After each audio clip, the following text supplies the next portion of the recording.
C'est l'une des grandes références de l'ultra-trail en France. Le Jurassien Xavier Thévenard a déjà remporté l'UTMB à plusieurs reprises, avant de monter une nouvelle fois sur le podium en 2019.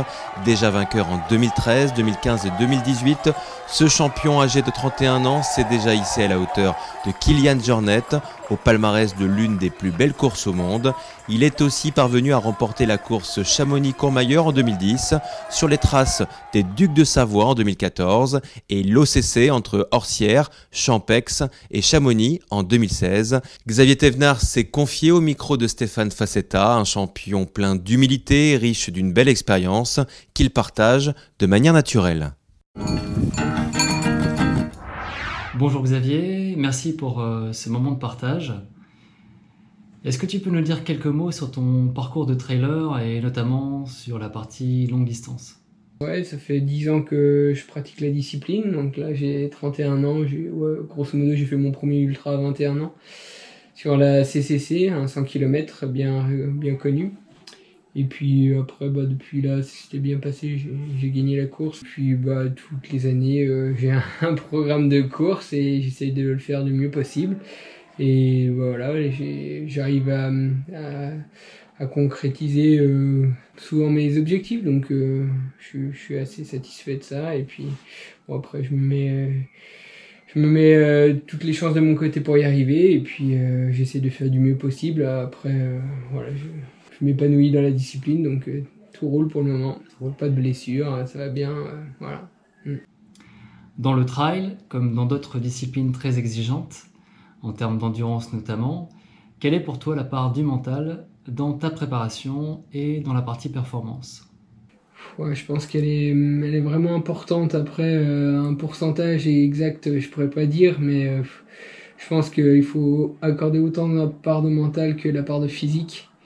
Et d'arriver à se mettre dans des bonnes conditions, trouver son équilibre, faire les bons choix, et puis pour justement ici, je pense qu'on a une ressource physique, une ressource mentale au départ d'une course, et puis les veilles de course, les jours avant, il faut vraiment arriver à se préserver pour justement pas entamer ce capital mental là, et pour qu'on puisse durant la course quand il y a besoin de se rentrer un peu dedans, et puis quand il y a des moments difficiles, de passer des caps, voilà, quand c'est pas simple. Et je pense que c'est maintenant, un peu avec l'expérience, je pense que c'est très très important, c'est autant important que le physique, quoi. Ouais, tu donnerais à peu près 50-50 en moyenne, ouais, c'est ça ? je pense, ouais. Je pense que ça fait beaucoup de choses, ouais. Surtout sur les fins de parcours. Sur les fins de parcours, ça fait beaucoup de choses, ouais. Ouais.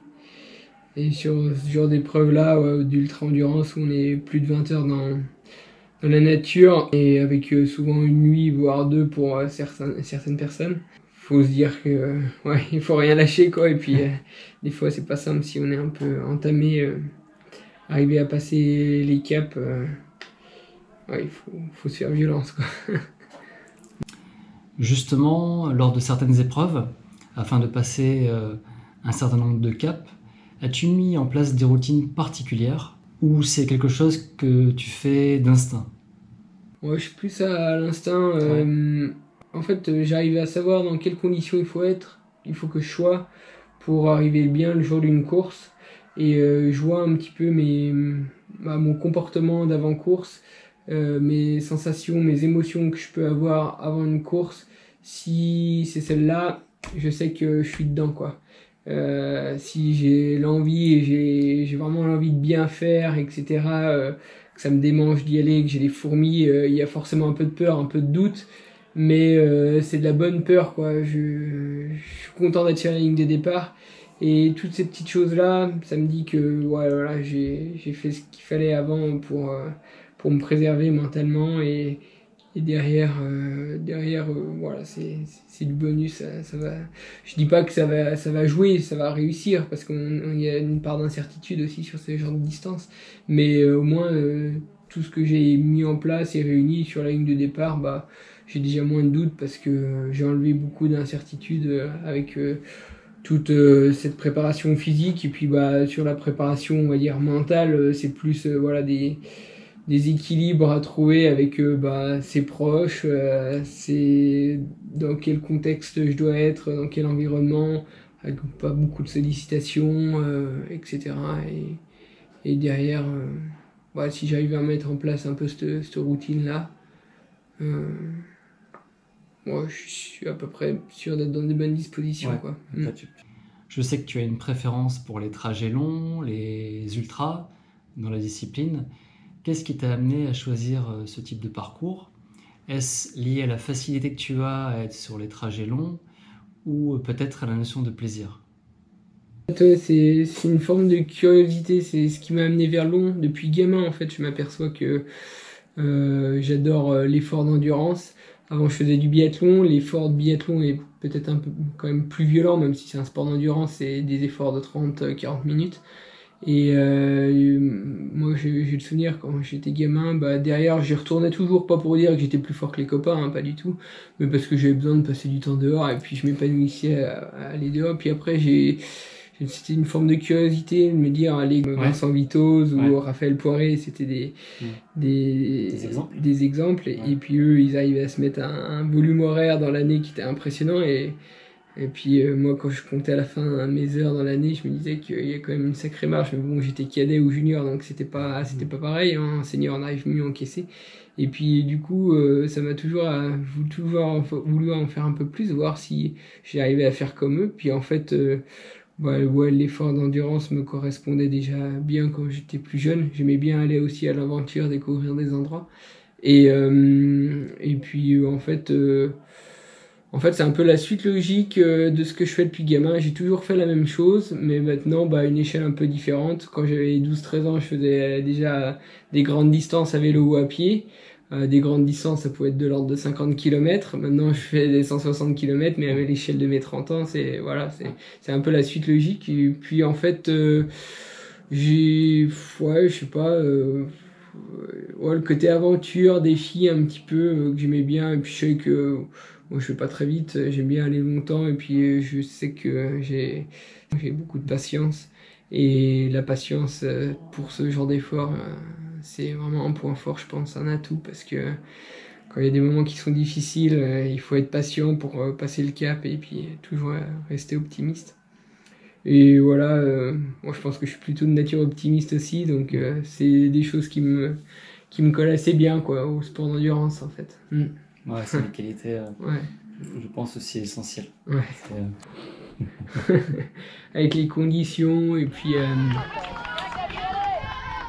aussi un petit peu l'enjeu, puis après aussi avec les moments durs, complets.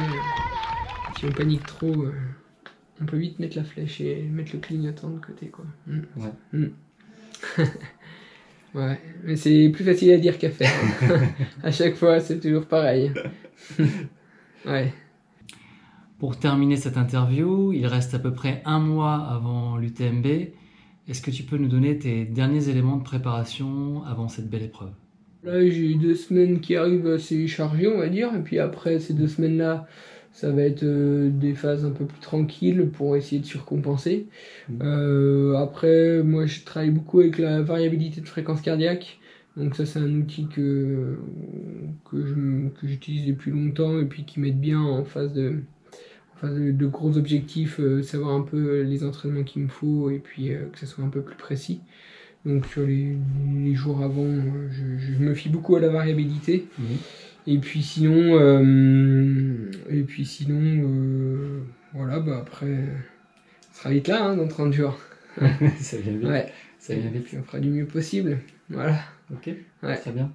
Merci beaucoup Xavier pour cette interview et au plaisir de te retrouver lors d'un prochain trail.